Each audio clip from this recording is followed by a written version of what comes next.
Oh boy, oh boy, oh boy. Welcome back to the world famous Jiggy Jaguar radio broadcast. We are coast to coast. We are motor to motor.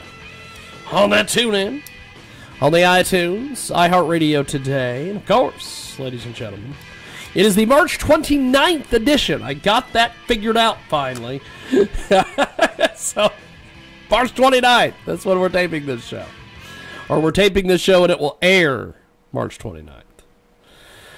We are going to be on our way to the Comic-Con that day. Oh, the Comic-Con. I'm still going to make fun of Johnny. He's Asian, but that's fine. I'm still going to make fun of Johnny. Johnny likes Comic-Cons. I think Johnny's probably been to a Comic-Con or two. You think Johnny's ever been to a Comic-Con? Probably. Oh, I want to see the Black Panther. Oh, I still try to find the Wakanda on a map. But, God damn! I'm never going to be going back to the Muse Ballroom, so it doesn't matter. Not that anyone's going to throw an event there. And then, of course, then someone will throw an event that I'll get press passes to, and I'll be like, oh, damn it, I got to go back. But we had the smoker fights.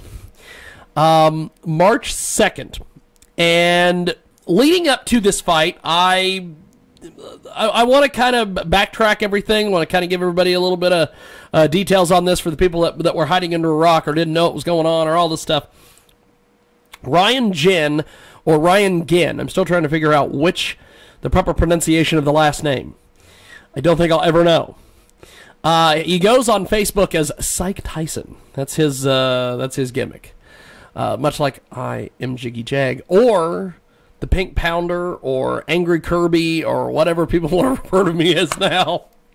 I like Angry Kirby. My uncle and aunt back in McPherson had a tiny dog that looked one of those little lassie dogs that they named Kirby. And every time Big Will refers to me as Angry Kirby, I'm like, man, that little tiny dog was kind of angry.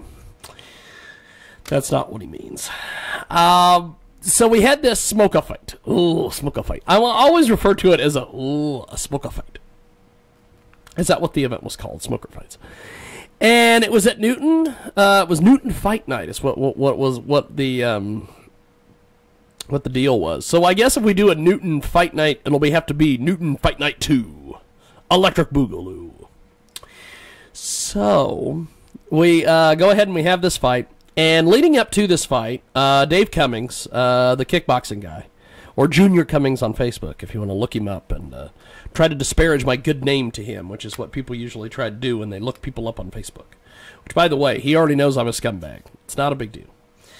And in fact, if you know your history and you talk to Dave Cummings, he will kind of admit that he was kind of a scumbag back in the day too. So, but which is why we get along so well. But I just called a guy who I consider a really good friend scumbag. But that's not what this is about. So we go ahead and we have this. He comes to me and he goes, find me somebody. We're going to have this fight. See if you can find somebody to fight. And I immediately go, Ryan Ginn or Ryan Ginn. I don't know. Psych Tyson. We'll use that because I know that I won't be able to screw that name up. Psych Tyson.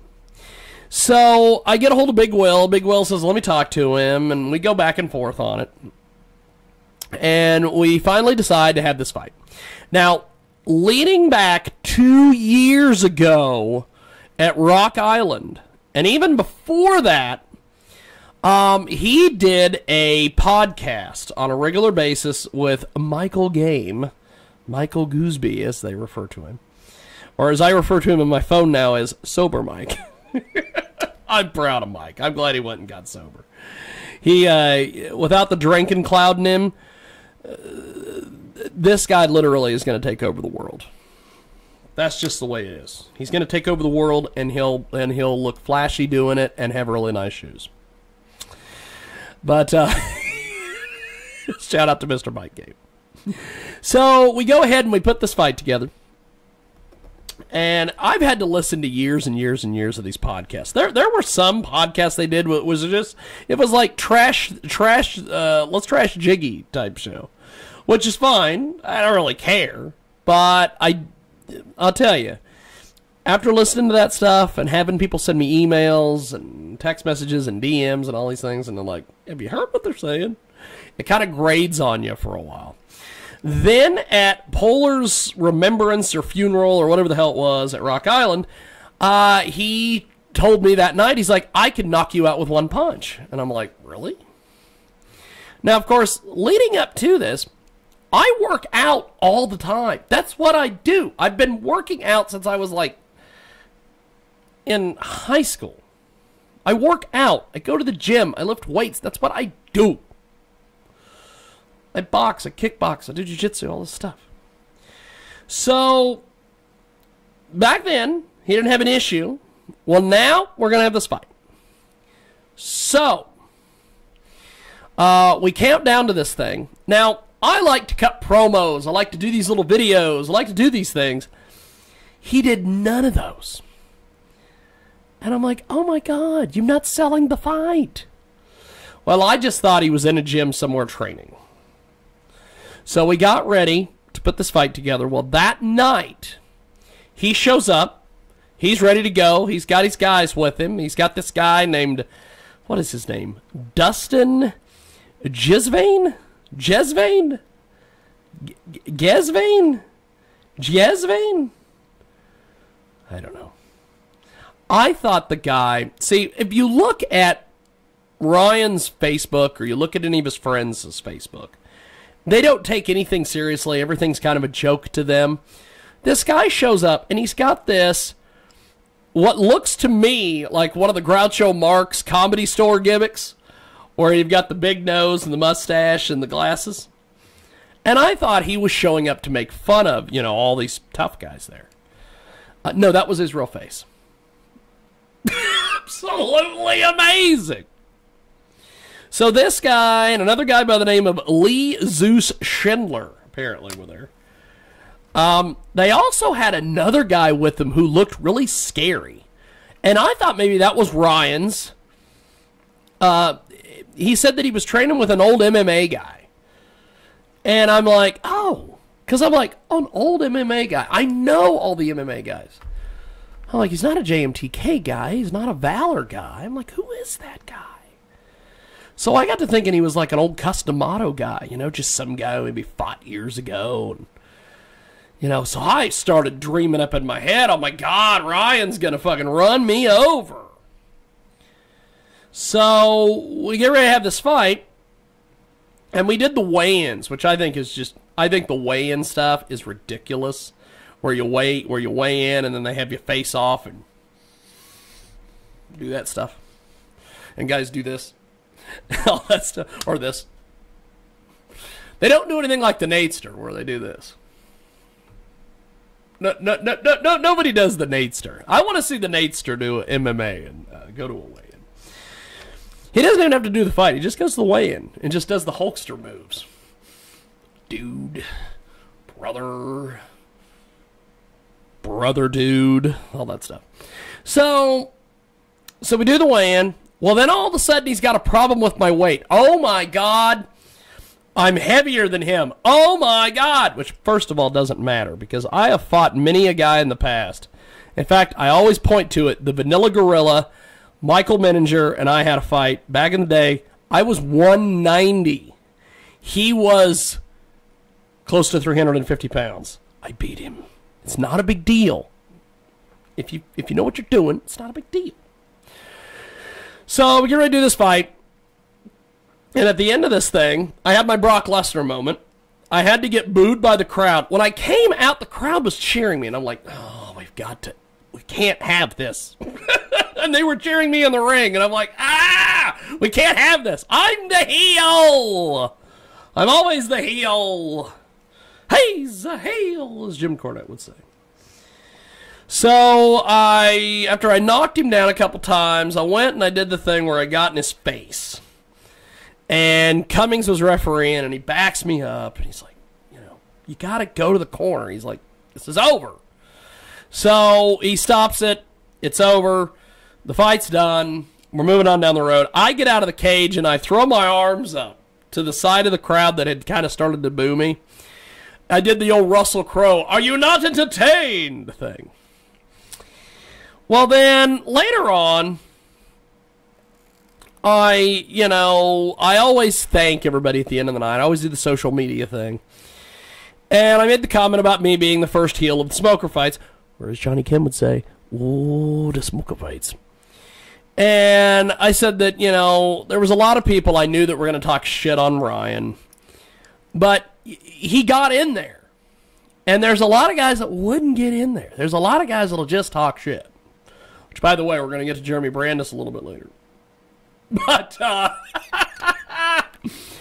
so I then post this. Well, then the fallout, and that's what I want to talk about here. This Dustin Gizavane, or Gizavane, I don't know how you pronounce the guy's name.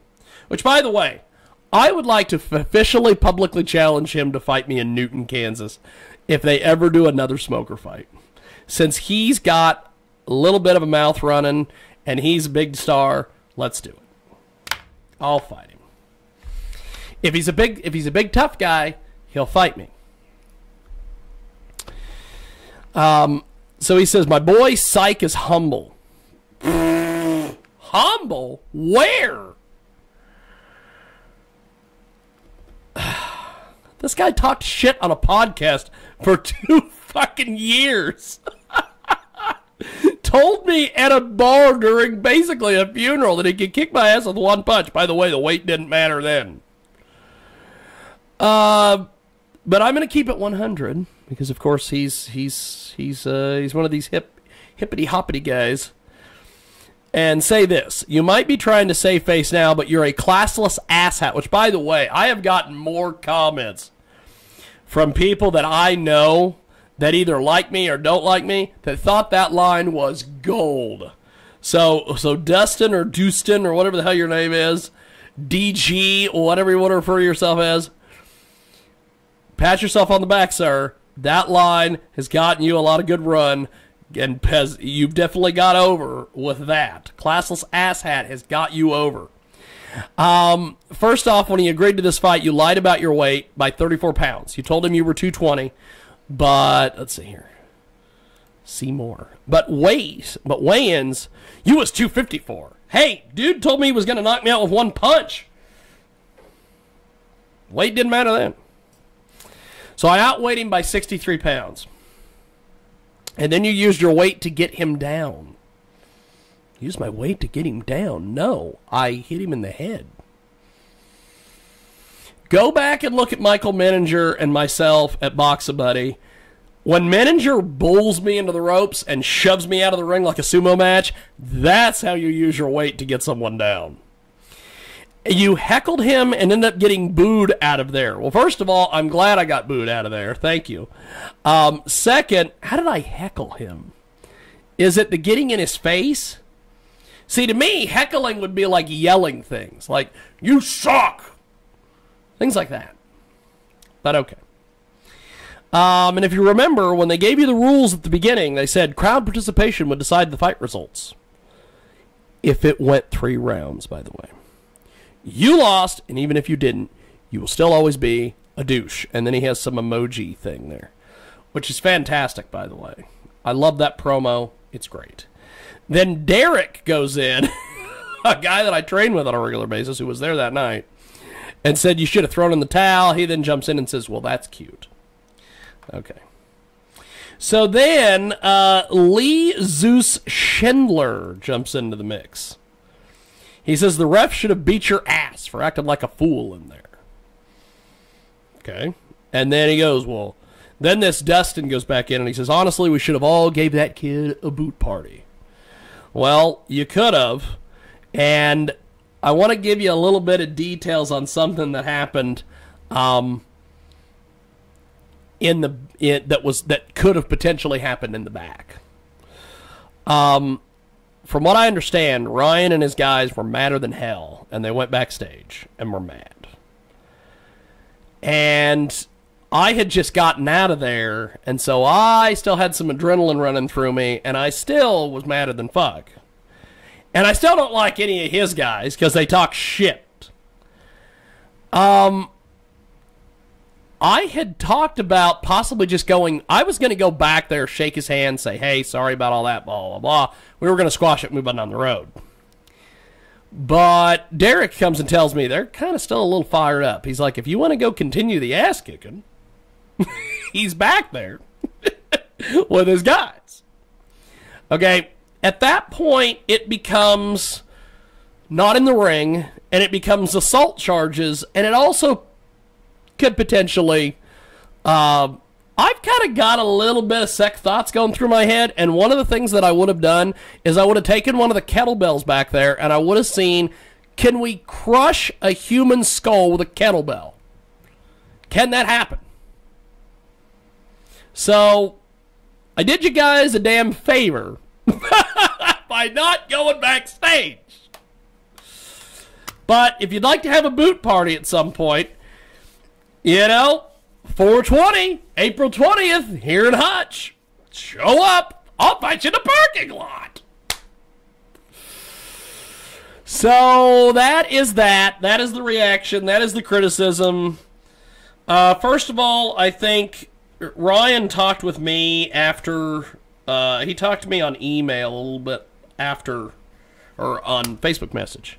He has some pretty cool ideas. I hope he pursues those ideas, as I think he could make himself some fucking money.